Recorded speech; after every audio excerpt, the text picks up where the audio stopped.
প্রিয় শিবচরবাসী, আজকের এই নির্বাচনী জনসভা আলাদ হোসেন খানের বাড়িতে আয়োজিত উঠান বৈঠকে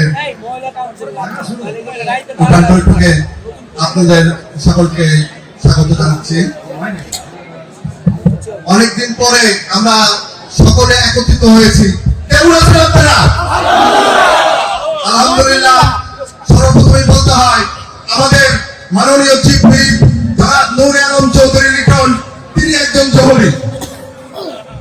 তিনি জহলি দেখেই আজকে আমাদের নাদিয়া আপাকে সে পছন্দ করেছে, সে একজন হীরা বের করেছে, যার যিনি নাকি নর্ম ভদ্র এবং মিঠু চৌধুরী মিঠু ভাই, সেও ছিল একজন খুবই ভদ্র, যার জন্য আজকে আমরা পৌরসভা অন্তত মেয়র সাহেব সহ আমরা 12 জন কাউন্সিলর একত্রিত আছি এবং ভবিষ্যতে একত্রিত থাকবো এবং 12 তারিখের নির্বাচনে ইনশাল্লাহ বিপুল পৌরবাসী আমরা সকলেই বিপুল পরিমাণে ভোট দিয়ে আমরা নাদিয়া ভাইকে ধানের শীষে ভোট দিয়ে নাদিয়া ভাইকে জয়যুক্ত করবো।